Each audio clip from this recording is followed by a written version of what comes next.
Hello and welcome to the Let's Make a Profit podcast. I'm Roger Sargent, and with me is the co-host of this great podcast, Rebecca Howell. How are you? I'm great. Thank you, Roger. How are you? Very, very good. Good. Rebecca is the founder of Custom Bookkeeping and Accounting, and she's a certified Profits First advisor, and we're going to get into that much later into the podcast. But today we are talking about nothing more than COVID-19. It just seems like that's just a topic, and probably you're going to hear Rebecca and I say pivot probably 15 million times, because if it's not the word COVID-19, it's pivot. That's all we talk about anymore. So today, specifically, we're going to talk about, applying for your forgiveness. If you're a business owner out there and you got lucky and you got the PPP funds to help you out for that 8 or 24-week period, well, the time has come. Mm-hmm. Not with all institutions yet, because not quite. Not quite yet. But for the most part, most institutions have opened up their doors and opened up the application lines to do it. But there's a lot of things you need to understand about applying for the forgiveness, and so that's really what Rebecca wants to talk about today. Is because there's rumor out there that if you don't create your application correctly and turn it in correctly, it might not be approved. Might not. Yeah. And plus, we all know how busy we are as business owners, so why have to do that darn application and resubmit it over and over and over again? So let's just do it right the first time. So that's what we're going to talk about today. But first, Rebecca, tell us a little bit about you and why you want to help the business owner out. I'm a small business owner myself. I started my business in 2003 down in Arizona, and it was more or less just finding something that I was good at, and bookkeeping just came very natural to me.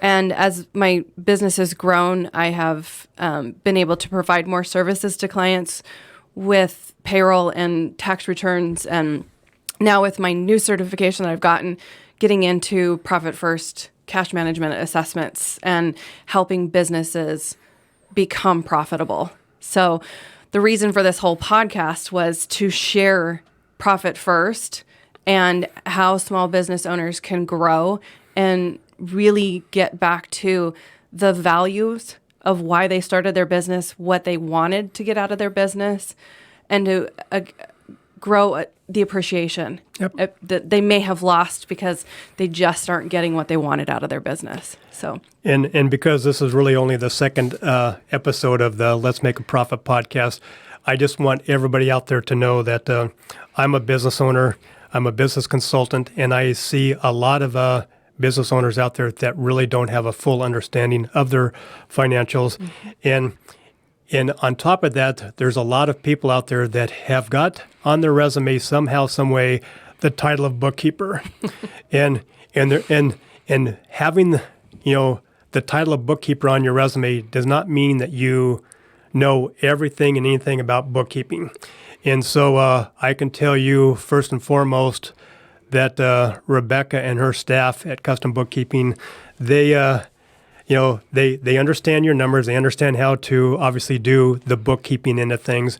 But really where they stand apart, and this is in my view, and I'm sure there's other bookkeepers out there in the world that do the same thing, but there's not very many of them. So that's why I'm doing this virtual pat on the back for Rebecca and her staff, is that they actually understand the numbers that they put together for their clients, and they actually can have a good conversation with the clients. So that way they are not just doing bookkeeping, but they're actually doing some education and maybe even some consulting to help them better off. And now that you're a certified Profit First advisor, cash management, that is key. Everybody says, cash is king. Well, I don't think that's really the case. I think cash management is king, and the reward you're thrown is the cash. But you got to first learn how to manage it, and that's really where you come into play. And obviously, even with this COVID-19 pandemic and everything that's going on with the PPP, there's still some management that needs to go on. Probably more so now than ever, really. Exactly. So let's talk about COVID-19 and asking for forgiveness. Our big key point to why we're having this one today. Exactly. So there are two applications that you are going to be put in front of you. Okay, which one should they use? Well, and first I want to start off with, there is so much information out there. I mean, I think every day, if you've read any news feed, you're overwhelmed. and I've tried to stay focused and informed, but trying not to, at the same time, get overwhelmed myself. And at the same time, clients are sending emails saying, hey, we got this letter, we got this email from our banker, or we got this article, and having to do all the fact checks on it, really diving down and understanding that. So when we started talking about this, I was like just trying to simplify the PPP application forgiveness process. It gets overwhelming. There's nothing simple about it. There really isn't. And I'm trying to help as much as I possibly can in simplifying it. But realistically, the whole thing is don't try to do this by yourself.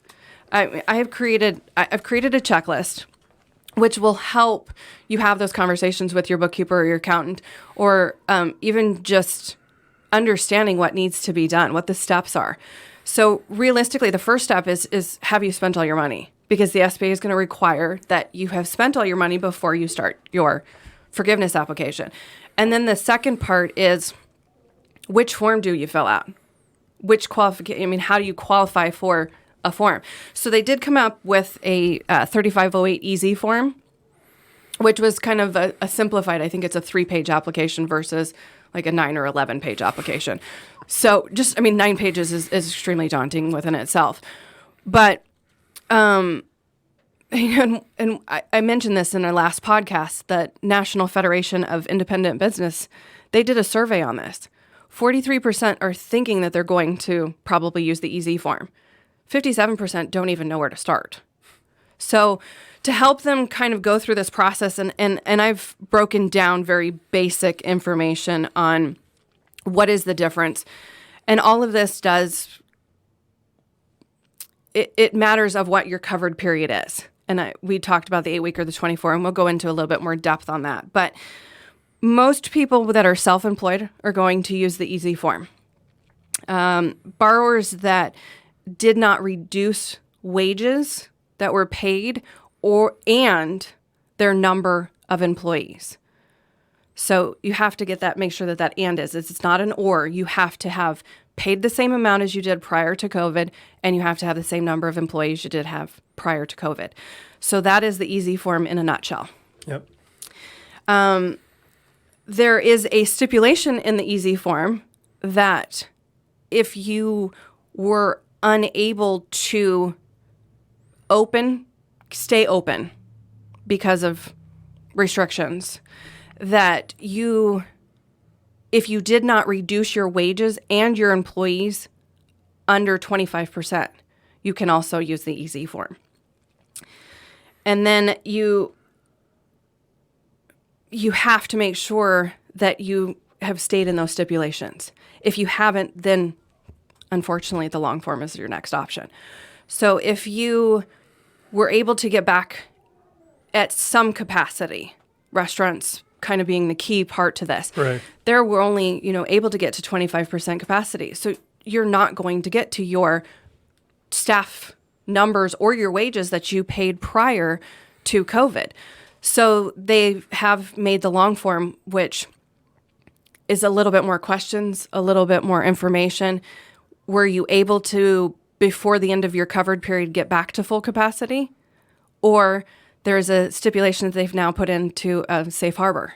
And I'm really just going to kind of read what the safe harbor is, because it's kind of overwhelming within itself too. So basically the safe harbor qualifications were that if you were unable to operate between February 15th and your covered period, so the 8 or the 24 week, at the same capacity, and you were unable to bring back your employees and pay your wages, then you had a safe harbor, but you had to be within those restrictions of the Secretary of Health Services, the Department of Centers Disease Control. So if they controlled whether you could or could not open, that qualified you for safe harbor. Does that include the governor's office?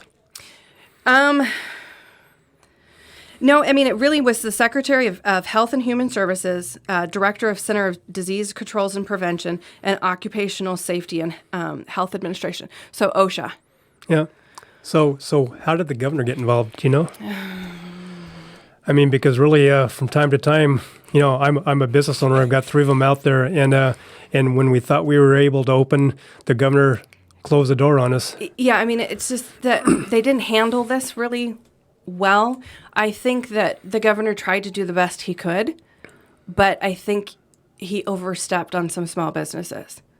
And not just in Washington State. So we're not picking on Governor Inslee by any stretch of imagination. This went across. Right. I mean, Arizona was just as bad in where I came from. So Right. I follow Arizona news and just listening and talking to my family. It wasn't any different down in Arizona. Right. I think it was just the unknown, and people went to the extreme and then may have realized that, okay, we can take some smaller steps, but I don't think that the steps proceeded quick enough. Right. So the restaurants and like your health club, I mean, we've talked about this before. It's you guys struggled because you didn't have any options. Yeah, we just opened 2 weeks ago. So you're going to kind of fall into this category of having to do the long form because you were unable to open based on COVID restrictions. So it's almost like we're being penalized because we couldn't open. Mm-hmm. All right. Boy, that makes me feel good. I know. Boy, this is a bright and cheery conversation, isn't it? I'm bookkeeping and PPP and government and banking and all this stuff. I mean, we can try to make it as polite and happy as possible, but it really is. Where's Paul Long in his lap when you? We need Paul Long here, the great banker, to keep this light, right? Yeah. So, I mean, we're trying not to, and I don't want to frustrate anybody. Absolutely. I'm really just trying to put the information out there and let them know that this is not a simple solution. This application is a detailed application process. Even the easy form, 3 pages, that's not easy. No. I mean, I'm looking at 1 page easy. Yeah. But don't do this alone because it can be frustrating, and we're trying to prevent that frustration. Absolutely. So I know another big component of the PPP application, forgiveness application, is really the covered period. So what does that mean? How is it determined? Well, anybody that received their money prior to June 5th had the option of picking an 8-week cover period or a 24-week cover period. And what that did was allow you to use your funds in 8 weeks, or if you weren't able to use your funds in 8 weeks, then you could stretch it out to the 24. And when we originally applied, I mean, the requirements were you did 2.5%. Right. 2.5. So most people were not spending their money in the 8-week period. And when I did the calculations on it, I think most people would be better off to do the 24-week period. My funds came in May 1st. So I have until about mid-October before the end of my covered period. And then anybody around July 1st area would actually get until mid-December. And then after that covered period ends, you have 10 months to put in for your application, your forgiveness application. So this is not something that you want to rush into, but at the same time, don't wait till the last minute either. Don't procrastinate on this. But make sure that you have the proper paperwork, you have the application filled out correctly, and that you're ready to do it, but take the time to make sure that you get these things in place. Okay, so now I hope everybody just heard what you just said, because I know there's a lot of them out there, and I don't know what the percentage, but I know there's a lot of you out there who, when these funds became available, you struggled getting all your paperwork, all your documents that you needed to just fill out the application to get the PPP loans. Mm-hmm. So if you hadn't learned your lesson, and I'm not here to chew anybody out here, but if you haven't learned your lesson, we've got some time. She just talked to you about the time period and the covered period. So what you need to do is you need to start getting those documents together. And at the end of the podcast, we're going to show really the checklist that you've put together for these people. But like she said, this is not something to procrastinate on, because the last thing you want is to find out that this PPP fund that you got that should have been 100% forgiven is not because you were not prepared to submit the application properly for your forgiveness. All right, and just heed that. All right, so I just set the stage for it. So what documents are going to be needed? Really, anything related to payroll is going to be the key factor. So your 941 reports, which some people just became aware of what those were. Right. Your quarterly filings, your state withholding, your state quarterly filings, also health insurance, employer retirement was covered in there, and also the employer state taxes. Right. So this all was funds that could be used for those things. And then non-covered payroll, which is rent, mortgage interest, utilities. So those things you will need bank statements, check copies, details of when you spent that money, because it needs to make sure that it's within your period. Right. When you spent that money and how much did you spend. I created a spreadsheet for all my clients when they received their PPP money, so we knew exactly the date that they spent it on payroll, the date they spent it on rent, the date that they spent it on utilities, and then we knew exactly what date they finished spending their money. So we could calculate that covered period pretty well. So what if you were your business and you're the owner and you, instead of paying yourself payroll, you took draws? How is that affected? They're going to look for, and self-employed people, a lot of times they transfer, which is, it's going to be hard. I mean, yes, you're going to have to prove, you're probably going to need your business bank statements and your personal bank statements. It would have behooved them to actually write themselves a check to do a draw, but most business owners probably didn't do it that way. So the SBA is going to probably ask for both business bank accounts to see that those transfers did go from the business to the personal, and those were considered draws. Okay. So since we're talking about owners and their pay, I know there's a cap that was put upon for both one period of time and another covered period of time. So why don't you tell us about that? This is officers' compensation, because when we originally submitted the application, they said that officers that were paid more than $100,000, you could not put that into your calculation. So when you were calculating your 2.5%, it had to be capped at $100,000 for officers. So the 8-week period is capped at $15,385. The 24-week period is capped at $20,833. So that is what they've kind of calculated at. The 2.5% is what the owner's compensation can be capped at. So that is the only amount for owner's compensation that can be included in the application. Okay. And will that be the same approach with the owners that took draws? Yes. Okay. Yes. Okay. All right. So, all right. We've kind of talked about that. We're going to show you this checklist here in a little bit here, but we got this one chance. You guys have this one chance to do it right the first time, and I'm just going to say from a business owner standpoint and business consultant standpoint that there's a good chance somewhere either right before the election or right after the election there's going to be another round of some type of funding for the small business. I don't know if it's going to be called PPP or not, but there's going to be some funding available. We're hoping so, yes. Yeah, exactly. And so there's no reason to procrastinate on this, because the information that you're putting together now is probably going to be used to apply for the next loan, which we're going to talk about in another podcast. But please, everybody, don't procrastinate and really get this stuff in order, get your financials in order, so that way you're fully forgiven for this one, for the first wave. And if there is a second wave, which we all hope there is, as small business owners, that now you're fully prepared and you don't have to freak out and stress out over that. So in closing, Rebecca, give the audience one more final pep talk, and really what do they need to do to get through this? One of the things, and it kind of keeps coming up in my mind as we're sitting here talking, is Parkinsons Law. Mike Mikowitz, the author of Profit First, he talks about this a lot, that procrastination.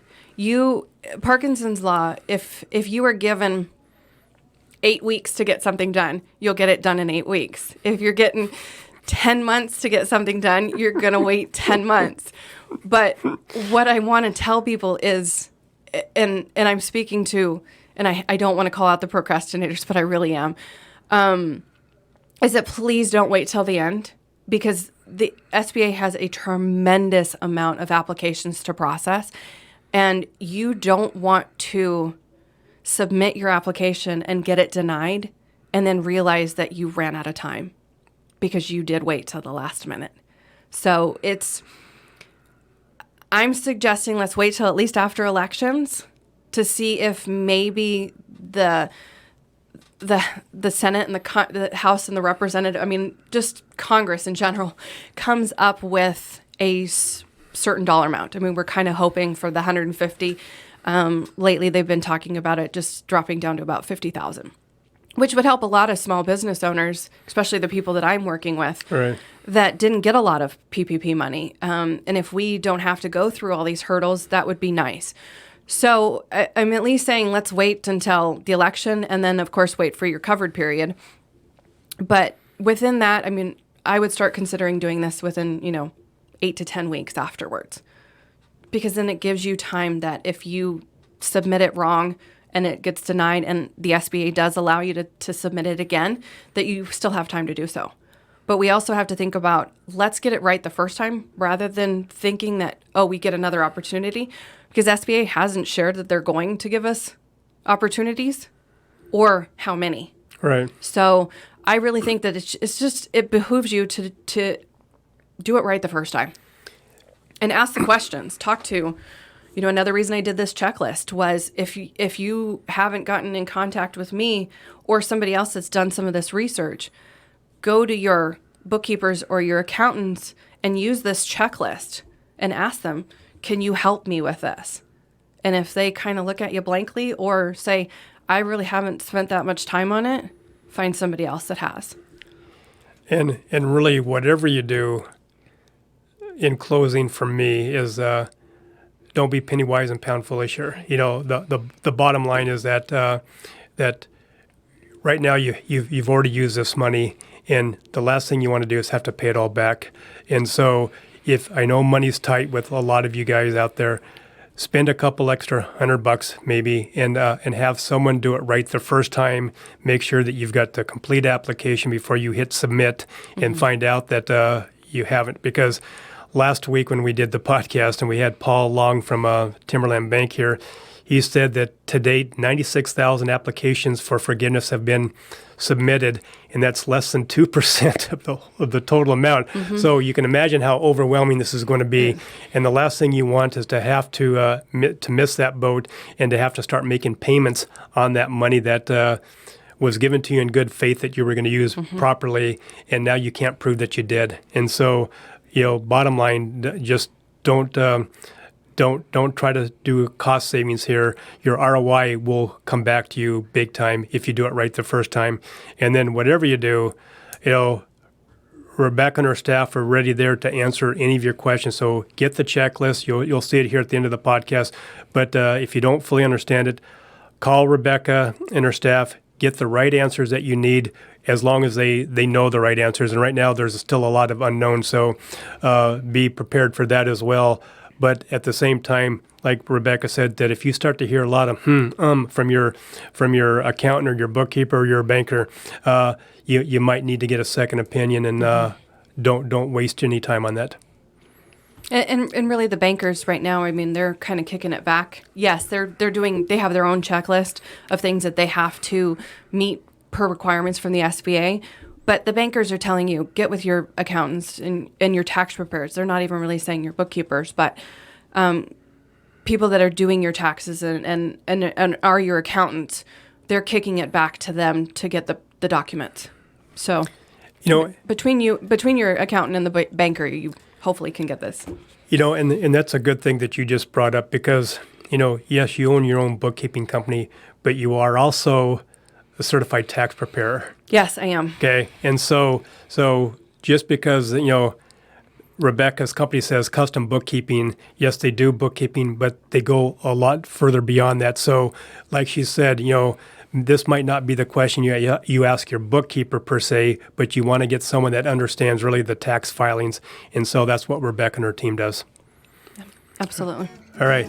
Thank you, Rebecca. Thank Great you. show. Thank you.